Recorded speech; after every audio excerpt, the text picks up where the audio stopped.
Hello বন্ধুরা, আসসালামু আলাইকুম। তোমাদের সবাইকে আরিফ টিউটোরিয়ালস নতুন আজকের আরেকটি ভিডিওতে স্বাগতম। সো আজকে আমি ইংরেজি গ্রামারের অ্যাডভান্স লেভেলের একটি গ্রামার জেরান্ড এবং পার্টিসিপলের ব্যবহার সম্পর্কে তোমাদের সাথে আলোচনা করব। এবং এখানে কিন্তু জেরান্ডের সাথে পার্টিসিপল দুটাই কিন্তু একসাথে আলোচনা করার মানে হচ্ছে দুটা বেশ আসলে একটার সাথে একটা কিন্তু খুব ভালো একটা সম্পর্ক রয়েছে, but both are quite different. So let's start with the video. তো প্রথমে এখানে আমি আলোচনা করব জেরান্ড নিয়ে।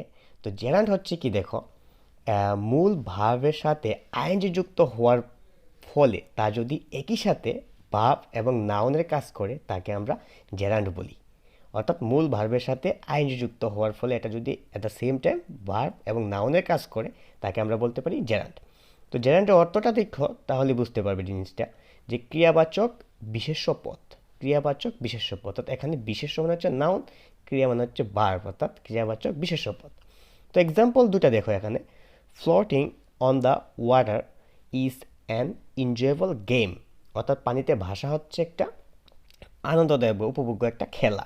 তো এখানে ফ্লোট যে ভার্ব, এটা হচ্ছে ভাষা এবং এর সাথে আইন যুক্ত হয়েছে, অর্থাৎ এখানে কিন্তু ভাষার যে কাজটা এটা বুঝিয়েছে, তো এটা ভার্বের কাজ করেছে এবং একই সাথে এটা একটা নাউনের কাজ করেছে।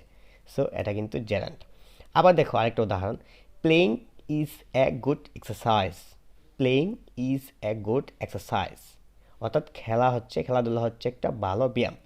সো এখানে কিন্তু এটা বাক্যের মধ্যে দেখো ভার্বের সাথে খেলার যে কাজটা বুঝিয়েছে আইন যুক্ত হয়ে, সো এটা নাউনের কাজ করেছে যেহেতু সাবজেক্ট, এবং একই সাথে একটা ভার্বের কাজ করেছে, তাই জন্য এটা হচ্ছে একটা জেরান্ড।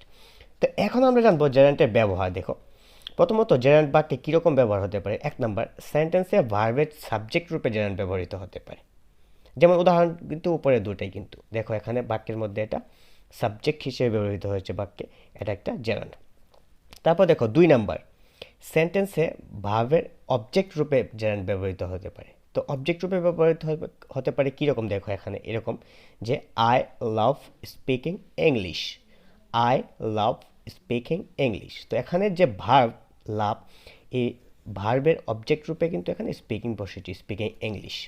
সো এখানে এটা একটা জেরান্ড। তারপর দেখো 3 নাম্বার, ভার্বের কমপ্লিমেন্ট রূপে বাক্যে জেরান্ড ব্যবহৃত হয়। ভার্বের কমপ্লিমেন্ট রূপে বাক্যে জেরান্ড। এখন দেখো কমপ্লিমেন্ট মানে কি। কমপ্লিমেন্ট মানে হচ্ছে একটা পরিপূরক, যে জিনিসটা আসলে একটা বাক্যকে কিন্তু একটা পরিপূর্ণতা দিয়ে অর্থাৎ পরিশেষে যুক্ত হয়ে বাক্যে। যেমন দেখো এখানে my hobby is writing. My hobby is writing, তো আমার শখ হচ্ছে লেখা। তো দেখো এখানে বাক্যের মধ্যে কিন্তু এই জেরান্ডটা কিন্তু কমপ্লিমেন্ট যুক্ত দিয়েছে, কাকে দিয়েছে, ভার্বকে। তো এটা একটা জেরান্ড। তো এবং এটার জায়গাটা কিন্তু এখানে কমপ্লিমেন্ট হিসেবে ব্যবহৃত হয়েছে বাক্যে। 4 নাম্বার দেখো, জেরান্ড প্রেপোজিশনের অবজেক্ট রূপেও ব্যবহৃত হয়। তো এখানে দেখো প্রেপোজিশনের বলতে আমরা আসলে কি জানি, at, in, by, on, to, for, between, among, এরকম অনেক জিনিস কিন্তু প্রেপোজিশন আমরা জানি। সো দেখো এখানে Meena is good at writing. Meena is good at writing. তো অ্যাট দ্য প্রেপোজিশন, এটার একটা অবজেক্ট রূপে কিন্তু এখানে জেরান্ড ব্যবহৃত হয়েছে, রাইটিং। তো আরেকটা দেখো, আরেকটা ব্যবহার রয়েছে, কখনো কখনো সেন্টেন্সে কম্পাউন্ড নাউন হিসেবেও জেরান্ড বসে। সো কম্পাউন্ড নাউন হিসেবে জেরান্ড বসে কোন জায়গায় দেখো এখানে, যেমন this is the walking place of the city. This is the walking place অর্থাৎ এটা হচ্ছে একটা হাঁটার জায়গা অফ দ্য সিটি, শহরের। সো এখানে যে ওয়াকিং প্লেস, এটা কিন্তু একটা কম্পাউন্ড নাউন হিসেবে ব্যবহৃত হয়েছে, এবং এখানে যেহেতু ওয়াক ভার্বের সাথে আইন যুক্ত হয়েছে, দ্যাট মিনস এটা হচ্ছে একটা জেরান্ড।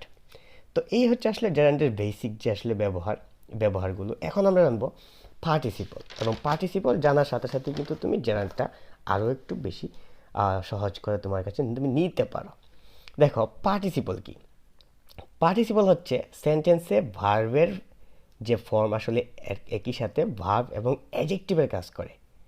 এখানে কিন্তু অ্যাডজেক্টিভের কাজ করবে পার্টিসিপল, আর ওইখানে কিন্তু জেরান্ডের মধ্যে এখানে এটা নাউনের কাজ করেছিল। সো নাউন আর অ্যাডজেক্টিভ কিন্তু দুইটাই একেবারে ভিন্ন জিনিস আমরা জানি। সো এগুলোকে আসলে পার্টিসিপল বলে। তো পার্টিসিপলগুলো আরেকটা কথা বলে নিই, পার্টিসিপলগুলো কিন্তু বেসিক্যালি যে পারফেক্টিভ এবং কন্টিনিউটিভ যে টেন্স রয়েছে, সেই টেন্সগুলোতে কিন্তু এই পার্টিসিপলগুলো ব্যবহার হয়ে থাকে। তো যেমন দেখো একটা উদাহরণ এখানে রয়েছে, a running bus is going towards the city square. অর্থাৎ এখানে যে রানিং বাস অর্থাৎ রান হচ্ছে ভার্ব চলমান, এখানে আইন যুক্ত হয়ে বুঝিয়েছে, তো এটা একটা অ্যাডজেক্টিভের কাজও করেছে এবং এটা একটা ভার্বের কাজও করেছে, তাই জন্য এটা একটা পার্টিসিপল। এবং এখানে যেহেতু বাস একটা নাউন, তাই জন্য এটা কিন্তু এখানে ইজিলি অ্যাডজেক্টিভ আমরা আইডেন্টিফাই করতে পারি। তো দেখো, পার্টিসিপল হচ্ছে তিন রকম, একটা হচ্ছে প্রেজেন্ট পার্টিসিপল, একটা হচ্ছে পাস্ট পার্টিসিপল, আর একটা হচ্ছে পারফেক্ট পার্টিসিপল। সো এখানে দেখো, প্রেজেন্ট পার্টিসিপলটা কিন্তু একেবারেই সহজ একটা বিষয়, যেমন ভার্বের প্রেজেন্ট ফর্ম অর্থাৎ মূল ভার্ব এর সাথে যখন আইএনজি যুক্ত হয় তখন তা প্রেজেন্ট পার্টিসিপল গঠন করে। যেমন ধরো, দে হ্যাভ বিন ওয়াকিং, তারা হাঁটতেছে, একটা সময় ধরে হাঁটছে, এখানে কিন্তু এটা একটা প্রেজেন্ট পারফেক্ট কন্টিনিউয়াস টেন্সের বাক্য। সো এখানে দেখো, ওয়াক যে ভার্ব হাঁটা এর সাথে আইন যুক্ত হয়েছে, দ্যাট মিন্স এখানে এটা একটা প্রেজেন্ট পার্টিসিপল হিসেবে ব্যবহৃত হয়েছে। তারপর দেখো পাস্ট পার্টিসিপল, এটা হচ্ছে কি ভার্বের যে 3 নাম্বার যে রূপটা সেটাকে আমরা আসলে মূলত বলতে পারি পাস্ট পার্টিসিপল। যেমন ধরো, এই পাস্ট পার্টিসিপলটা কোথায় কোথায় হয় জানো? প্রধানত কিন্তু পারফেক্ট টেন্সে হয়, আবার দেখা গেছে প্যাসিভ ভয়েসের মধ্যে কিন্তু এটা হয়েই যায়। সো এখানে কিন্তু আরেকটা জিনিস আসছে, এবং এই পাস্ট পার্টিসিপল কিন্তু একটা ভার্বাল অ্যাডজেক্টিভ রূপে বসে থাকে। সো এই ভার্বাল অ্যাডজেক্টিভ নিয়ে আমি খুব সম্প্রতি আরেকটি ক্লাস তোমাদের সাথে তৈরি করব, তখন তোমরা এই জিনিসটা আরও ক্লিয়ার হয়ে নিতে পারো। সো দেখো, এখানে আমরা এক্সাম্পলটা দেখি। The work has been finished, কাজটি শেষ হয়েছে। তো এখানে একটা ভার্বের 3 নাম্বার রূপ হিসেবে বসেছে, কারণ হচ্ছে একটা প্যাসিভ ভয়েসের বাক্য কিন্তু, তাই জন্য এটা একটা পাস্ট পার্টিসিপল। এবং সর্বশেষে 3 নাম্বার যে পার্টিসিপল সেটা হচ্ছে পারফেক্ট পার্টিসিপল, এবং এটা কি জানো? এটা হচ্ছে combining the word having with past participle of a word, অর্থাৎ একটা শব্দের যে পাস্ট পার্টিসিপল অর্থাৎ বা 3 নাম্বার যে রূপ অর্থাৎ উপরে যেটা, এটার সাথে যখন একটা হ্যাভিং যুক্ত হয় এর আগে, ওই শব্দটার আগে, ভার্বের 3 নাম্বার রূপের আগে, তখন সেটাকে বলা হয় পাস্ট পারফেক্ট পার্টিসিপল। এবং আরেকটা বিষয় হচ্ছে, দেখো, ইট ডেমনস্ট্রেটস, এখানে একটা এস হবে, ইট ডেমনস্ট্রেট দ্যাট, এটা নির্দেশ করে যে an action was completed in the past, এবং কাজটা আসলে অতীতকালে সম্পন্ন হয়েছিল। এক্সাম্পলটা কি দেখো এরকম, having watched the police the thief ran away, অর্থাৎ পুলিশকে দেখে চুরটি পালিয়ে গিয়েছিল। এখানে দেখো, যে বি3 অর্থাৎ ভার্বের 3 নাম্বার যে রূপ পাস্ট পার্টিসিপল, এর আগে কিন্তু একটা হ্যাভিং যুক্ত হয়েছে, তাই জন্য এই জিনিসটাকে আমরা বলতে পারি পারফেক্ট পার্টিসিপল। তো এই হচ্ছে আসলে আজকের আলোচনা, এবং আমি আশা করব তোমরা এই জেরান্ড এবং পার্টিসিপল দুইটা জিনিস আসলে খুব চমৎকারভাবে বাক্যে ব্যবহার করতে পারো, এবং অ্যাডভান্স লেভেলে, বিশেষত নবম দশম শ্রেণী এবং কলেজ লেভেলে এই পার্টিসিপল এবং জেরান্ড খুব দারুণভাবে ব্যবহৃত হয়ে থাকে। সো দেখা হবে পরের একটি ভিডিওতে, টিল দেন, বাই বাই।